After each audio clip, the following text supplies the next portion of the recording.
তুই যদি এখন আমার সাথে দৈহিক সম্পর্কে মিলিত না হোস তাহলে কাল সকালে আমি তোকে এই বাসা থেকে বের করে দিব। দুলাভাইয়ের মুখে এমন কথা শুনে আমি কি করব বুঝতে পারছি না। রাত তখন 2:18 খাটে আমার মেয়েটা ঘুমিয়ে আছে। কিছুদিন আগে আমার স্বামী মারা যায়। স্বামী 40-এর পরে আমার দুলাভাইয়ের সাথে অপু গিয়ে বসেছিল। অপু গিয়ে বলেছিল, মাউইমা, এই পৃথিবীতে আমি রেশমির আর আপন কেউ নেই। আমাদের বাবা মা মারা যাওয়ার পর বড় ভাই একটা বিয়ে করে চলে গেছে। কোনোদিন আমাদের দুই বোনের কোনো খবর বার্তা নেয়নি। আপনি তো জানেন আমার ছোট বোন রেশমিকে আমি নিজেই বিয়ে দিয়েছিলাম, কিন্তু আজ আমার বোনের কপাল খারাপ, অকালে স্বামীটা মারা গেল। আমার বড় অপুর মুখে কথাটা শুনে আমার শাশুড়ি কাঁদতে লাগলো। আমার শাশুড়িকে সান্ত্বনা দিয়ে আমার দুলাভাই বলল, মাইমা, আপনি কাঁদবেন না, হায়াত মৌত সব আল্লাহর হাতে। আপনি কাঁদলে মোর্শেদের আত্মা কষ্ট পাবে। এমন সময় আমি সেখানে ট্রেতে করে 3 কাপ চা নাস্তা নিয়ে হাজির হলাম। আমাকে দেখে দুলাভাই আমার দিকে তাকিয়ে বলল, দেখুন, রেশমির দিকে একটু তাকিয়ে দেখুন। এত অল্প বয়সে একটা মেয়ে বিধবা হয়েছে, সে কথা কেউ কি বিশ্বাস করবে?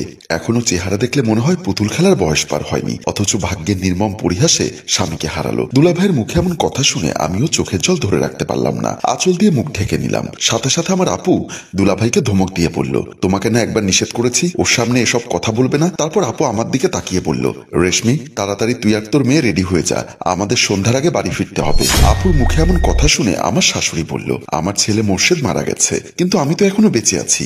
বৌমার নাতনিটা এখানে থাকলে সমস্যা কি হতো? আমার শাশুড়ির মুখে এমন কথা শুনে আমার বড় আপু বলল, সমস্যা তেমন কিছু না, যেহেতু স্বামী মারা গেছে সেহেতু আমার বোন এখানে থাকলে সারাক্ষণ তার স্বামীর কথা চিন্তা করে কান্নাকাটি করবে। তাই বলছিলাম আমার বোন আমার বাড়িতেই থাক, তাতে অন্তত মোর্শেদের কথাও ভুলে থাকতে পারবে। আমার ছেলেটাও মারা গেল, এমন সময় যদি আমার নাতনিটাকে এবং বৌমাকে তোমরা নিয়ে যাও তাহলে আমি একা ঘরে থাকবো কিভাবে? আমার দুলাভাই বলল, কেন, আপনার ছোট ছেলে রাজু আছে না, তাকে একটা বিয়ে করিয়ে দিন। আমি আর ওখানে দাঁড়ালাম না, নিজের রুমে চলে গেলাম রেডি হওয়ার জন্য। আমি যখন আমার রুমে মেয়েকে কাপড় চোপড় পরাচ্ছিলাম তখন আমার নিজের অজান্তে আমার চোখ দিয়ে জল গড়িয়ে পড়ল। এই রুমে আমার স্বামীর সাথে আমার কত স্মৃতি, অথচ সেই মানুষটা আজ বেঁচে নেই। তার স্মৃতি আগলে ধরে যে সারা জীবন বেঁচে থাকবো তারও কোনো উপায় নেই। আপু এসেছে আমাকে তার বাড়িতে নিয়ে যাওয়ার জন্য। আমি আপুর বাড়িতে চলে যাওয়ার জন্য মেয়েকে রেডি করাচ্ছিলাম। এমন সময় আমার আপু এসে বলল, কি রে রেশমি, তোর আর কতক্ষণ লাগবে? বললাম, তাড়াতাড়ি রেডি হয়ে যা। আমি চোখের জল মুছতে মুছতে বললাম, আপু, স্বামীর সংসার ছেড়ে যেতে আমার মন চাইছে না। আপু আমাকে ধমক দিয়ে বলল, স্বামী যেখানে বেঁচে নেই সেখানে থেকে কি করবি? তুই কি এখানে দাসীবান্দি হয়ে থাকবি? স্বামীর সংসারে দাসীবান্দি হয়ে থাকতে হবে কেন? কয়েকদিন পর তোর দেবর যখন আরেকটা বিয়ে করবে তখন তোকে এই সংসারে সব কাজ করাবে। যেহেতু তোর স্বামী বেঁচে নেই তাই তোর আর কোনো মূল্য এই সংসারে নেই। আমি যেহেতু তোর আপন বড় বোন তাই আমি তোর ভালোর জন্যই বলছি, তুই চল আমার সাথে। আমি তোর দুলাভাইকে বলে রাজি করিয়েছি, যতদিন তোকে অন্য জায়গায় বিয়ে দিতে না পারছি ততদিন তুই আমাদের সংসারে থাকবি। আপু, আমি আর বিয়ে করব না। দেখ রেশমি, আবেগ দিয়ে জীবন চলে না, তোর এখনো পুরো জীবন পড়ে আছে। তুই যদি আর একটা বিয়ে না করিস তাহলে তোর জীবন যাবে কিভাবে? আর আমিও তো তোকে সারা জীবন আমার ওখানে রাখতে পারবো না। এজন্যই বলছিলাম আমি এখানে থাকি। এখানেও তুই সারা জীবন থাকতে পারবি না, তোর শাশুড়ি সারা জীবন বেঁচে থাকবে না। তোর শাশুড়ি মারা যাওয়ার পর তোর দেবর আর দেবরের বউ তোকে সহ্য করবে না, আর পরিবেশ পরিস্থিতির কারণে মেনে নিলেও তোকে চাকরানির মতো ব্যবহার করবে। তাই বলছিলাম তুই আমাদের সাথে চল, কিছুদিন পরে একটা ভালো ছেলে দেখে তোকে আমরা আবার বিয়ে দিব। আপুর মুখে এমন কথা শুনে আমি বললাম, আমি আবার বিয়ে করলে আমার মেয়েটার অবস্থা কি হবে? তোর মেয়ের কোনো সমস্যা হবে না, তুই তো জানিস আমার কোনো বাচ্চা কাচ্চা নেই, ডাক্তার বলেছে ভবিষ্যতেও হবে না। তাই তোর মেয়েকে আমি নিজের মেয়ের মতো বড় করব। শেষ পর্যন্ত আপুর কথায় রাজি হলাম। আমি যখন আপু দুলাভাইয়ের সাথে দরজা দিয়ে বের হচ্ছিলাম এমন সময় বাসায় প্রবেশ করলো আমার দেবর রাজু। সে এইমাত্র অফিস থেকে ফিরেছে। আপু দুলাভাইয়ের সাথে আমার আর মৃত্তিকাকে বের হতে দেখে আমার দেবর রাজু বলল, কি ব্যাপার ভাবি, তুমি এখন কোথায় যাচ্ছ? পাশে দাঁড়ানো আমার শাশুড়ি বলল, বউয়ের বড় বোন এসেছে, রেশমিকে আর মৃত্তিকাকে ওদের বাড়িতে নিয়ে যাওয়ার জন্য। রাজু পাল্টা প্রশ্ন করলো, কেন, ওদেরকে কেন নিয়ে যাবে? আমার বড় আপু বলল, দেখুন ভাই, আমার বোনের জামাই যেহেতু মারা গেছে সেহেতু এখানে আমার বোন থেকে আর কি করবে? এত অল্প বয়সে স্বামীর শোক কাটিয়ে ওঠা ওর পক্ষে সম্ভব হবে না, তাই আমি চাচ্ছি ওকে আমাদের ওখানে নিয়ে যেতে। রাজু কিছুটা চিন্তিত হয়ে বলল, আমার বড় ভাই মারা গেলেও তো আমরা বেঁচে আছি, আমরা বেঁচে থাকতে কেন আমার ভাইয়ার মেয়েকে আপনারা নিয়ে যাবেন? আমার দুলাভাই বলল, আরে ভাই, কিছুদিন আমাদের ওখানে গিয়ে থাক, পরে না হয় আবার নিয়ে আসবেন। সেদিনের মতো আমার দেবরকে শাশুড়িকে বুঝিয়ে আমার আপু আর দুলাভাই আমাকে এখানে নিয়ে এসেছিল। আমি যখন দাঁড়িয়ে কথাগুলো ভাবছিলাম তখন আমার দুলাভাই আবার বলল, দেখো রেশমি, এই সংসার চলে আমার টাকায়। বিয়ের আগেও অনেকদিন আমি তোমাকে এই সংসারে রেখে খাইয়ে পরিয়ে বিয়ে দিয়েছিলাম, কিন্তু তোমার স্বামী মারা যাওয়ার পর তুমি আবারও এসে এই সংসারে উঠেছো। আমি তো আর তোমাকে এমনি এমনি খাওয়াতে পারবো না। আর তাছাড়া এমন তো নয় যে তুমি অবিবাহিত মেয়ে, যেহেতু তোমার বিয়ে হয়েছিল তাই ওসব ব্যাপারে তুমি অভ্যস্ত। তাই বলছিলাম আমাকে তুমি খুশি করো, তাতে তুমিও শান্তি পেলে গেলে আমারও তোমাকে এখানে রাখতে আপত্তি থাকবে না। আমি তখন বললাম, দেখুন দুলাভাই, আমিও সব পাপ কাজ করতে পারবো না। কিসের পাপ? দুজনে রাজি থাকলে ওখানে কোনো পাপ হয় না। না, বিবাহ বহির্ভূত কোনো সম্পর্কে জড়ানো মানেই পাপ। রাগ তোর পাপ। খেতে না পেয়ে মরে গেলে তখন কি আর পাপ পুণ্যের হিসাব কষবি? চল দুজনে শুরু করি। বলেই আমার দুলাভাই আবারও আমার হাত চেপে ধরলো। আমি অনেক চেষ্টা করতে লাগলাম আমার দুলাভাইয়ের কাছ থেকে নিজেকে বাঁচাতে। এমন সময় দেখলাম দরজায় আপু এসে কড়া নাড়ছে। সাথে সাথে দুলাভাই আমার হাত ছেড়ে দিয়ে বলল, নিশ্চয়ই তোর আপু এসেছে। বলবি তোর রুমের খাটটা ভেঙে গেছিল, আমি ওটা ঠিক করতে এসেছি। যদি এর বাহিরে উল্টাপাল্টা কিছু বলিস তাহলে কালকেই তোকে আর তোর আপুকে এই ঘর থেকে বের করে দিব, তখন রাস্তায় রাস্তায় ঘুরতে পারবি।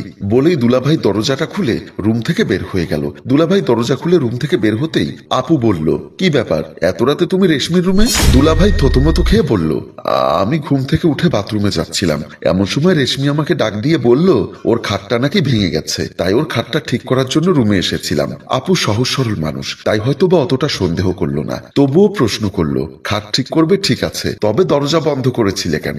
দুলাভাই এবার কাচুমাচু করে বলল, এত রাতে হাতুড়ি পেরেকের আওয়াজে তোমার ঘুম ভেঙে যাবে, তাই রুমের দরজা লক করে ওখানে খাট ঠিক করছিলাম, যাতে হাতুড়ি পেরেকের আওয়াজটা ওই রুম থেকে বাইরে বের না হয়। বলেই দুলাভাই নিজের রুমের দিকে চলে গেলেন। আপু শিওর হওয়ার জন্য আমার রুমে ঢুকলো।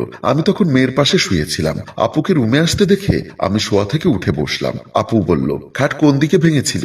আমি কোনো জবাব না দিয়ে হাতের ইশারায় খাটের অন্য পাশ দেখিয়ে দিলাম, যাতে আপু ওই পাশে গিয়ে পরখ করে দেখতে না পারে। আপু ওইদিকে এক নজর তাকিয়ে হয়তোবা আমার কথা বিশ্বাস করে নিজের রুমের দিকে চলে গেলেন। কিন্তু আপুর সাথে এমন মিথ্যা কথা আমি আগে কখনো বলিনি, কিন্তু আজ নিরুপায় হয়ে বললাম, আমার মেয়ে ঘুমিয়েছিল, তাকে কাছে টেনে নিতে গিয়ে দেখলাম জ্বরে তার শরীর পুড়ে যাচ্ছে।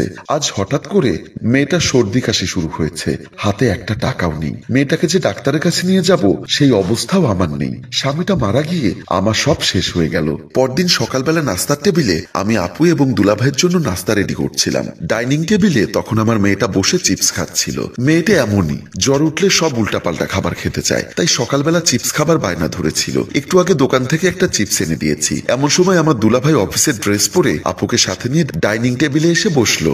মৃত্তিকাকে চিপস খেতে দেখে আপু বলল, কি ব্যাপার, সাত সকালে মেয়েকে নাস্তা না দিয়ে চিপস খেতে দিলি? ওর পেট খারাপ করবে না?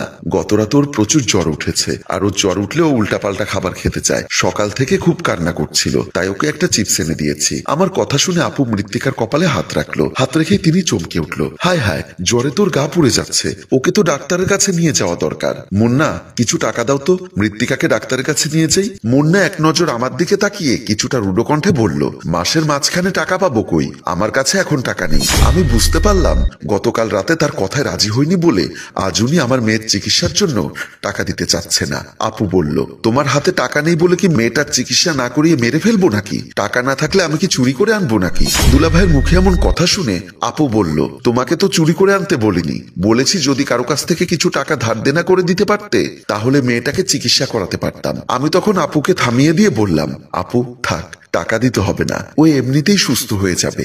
আপু বলল, তোর কি মাথা খারাপ? এতটুকু মেয়ে যেভাবে জ্বর উঠেছে তাতে ঔষধ না খেলেও সুস্থ হবে কিভাবে? তারপর দুলাভাইয়ের দিকে তাকিয়ে বলল, তোমার কাছে সিগারেট খাওয়ার টাকা থাকে, আমার বোনের মেয়েকে চিকিৎসা করানোর জন্য টাকা থাকে না, তাই না? নাস্তা খেতে এসে এমন প্যান প্যানানি ভালো লাগে না, নাস্তাই খাবো না। বলেই উনি উঠে চলে গেল। আমি অবাক হয়ে তাকিয়ে রইলাম। আপু বলল, তুই চিন্তা করিস না, আমি পাশের বাসার রানু ভাবির কাছ থেকে তোকে টাকা এনে দিচ্ছি, তুই তাড়াতাড়ি তোর মেয়েকে নিয়ে ডাক্তারের কাছে যা। আমি যখন মেয়েকে ডাক্তার দেখিয়ে বাসায় আসলাম তখন দেখলাম ড্রয়িং রুমে আমার শাশুড়ি আর আপু বসে কথা বলছে। আমাকে আর মৃত্তিকাকে দেখে আমার শাশুড়ি বলল, দাদু ভাই এদিকে এসো। বলে উনি আমার মেয়েকে কোলে তুলে নিলেন আর বললেন, আয় হায়, জ্বরে আমার নাতনিটির গা পুড়ে যাচ্ছে, বৌমা ওর জন্য ঔষধ এনেছো? আমি বললাম, হ্যাঁ, ডাক্তার সব চেক করে ঔষধ দিয়েছে, বলেছে এটা ভাইরাস জ্বর, কয়েকদিন পর ভালো হয়ে যাবে। আমার শাশুড়ি তখন চোখের জল মুছতে মুছতে বলল, গতরাতে আমি খারাপ স্বপ্ন দেখেছি, আমার মন বলছিল তোমার কিংবা আমার দাদু ভাইয়ের কোনো একটা সমস্যা হয়েছে, তাই সকাল হওয়ার সাথে সাথে আমি তোমাদের দেখতে ছুটে এসেছি। আমার আপু বলল, মাউইমা, আমার এখানে যতক্ষণ ওরা আছে ততক্ষণ ওদের নিয়ে আপনাকে টেনশন করতে হবে না। তারপর আপু আমার দিকে তাকিয়ে বলল, রেশমি, ফ্রিজে মাছ মাংস আছে, মাউইমা যেহেতু এসেছে দুপুরে খাওয়া দাওয়া করে তারপর যাবে, তুই গিয়ে রান্নাটা চড়িয়ে দে, একটু পরে আমি এসে তোকে হেল্প করব। তারপর আমি রান্নাঘরের দিকে চলে গেলাম। সন্ধ্যার সময় আমার শাশুড়ি চলে গেছেন। রাতে খাওয়া দাওয়া করে আমি আমি আমার মেয়েকে নিয়ে শুয়ে আছি, মৃত্তিকার ঘুম চলে এসেছে, কিন্তু টেনশনে আমার ঘুম আসছে না। এমন সময় দরজা খোলার শব্দ পেলাম। ঘাড় ঘুরিয়ে দেখলাম গত রাতের মতো আজও দুলাভাই আমার রুমে এসেছে। এসে উনি আমার দিকে তাকিয়ে একটা মুচকি হাসি দিয়ে বলল, আমার কথায় রাজি না হলে কোনো সুযোগ সুবিধা তুই পাবি না, তাই বলছি আমাকে খুশি করে দে। তোর যত রকমের চাহিদা সব আমি পূরণ করব, এমনকি তোর বোনের চাইতেও তোকে বেশি বেশি দিব। তোর মেয়েকে ভালো স্কুলে পড়াবো, তোর মেয়ে যখন যা খেতে চাইবে তখন তাই এনে দিব, স্বর্ণ গহনায় তোকে ভরিয়ে দিব। শুধু আমার যখন তোকে মন চাইবে তখন তুই তোর দেহটা আমাকে বিলিয়ে দিবি। আমি অবাক হয়ে দুলাভাইয়ের দিকে তাকিয়ে আছি। এই মুহূর্তে আমার কি করা উচিত? হ্যালো ভিউয়ার্স, এই মুহূর্তে রেশমির কি করা উচিত সেটা আপনারা কমেন্ট বক্সে লিখে জানান। আপনাদের প্রচুর পরিমাণ কমেন্ট এবং শেয়ার পেলে আমরা উক্ত গল্পের দ্বিতীয় পর্ব নিয়ে খুব শীঘ্রই আপনাদের সামনে হাজির হব। এতক্ষণ ধরে আমাদের গল্পটি দেখার জন্য আপনাকে অসংখ্য ধন্যবাদ।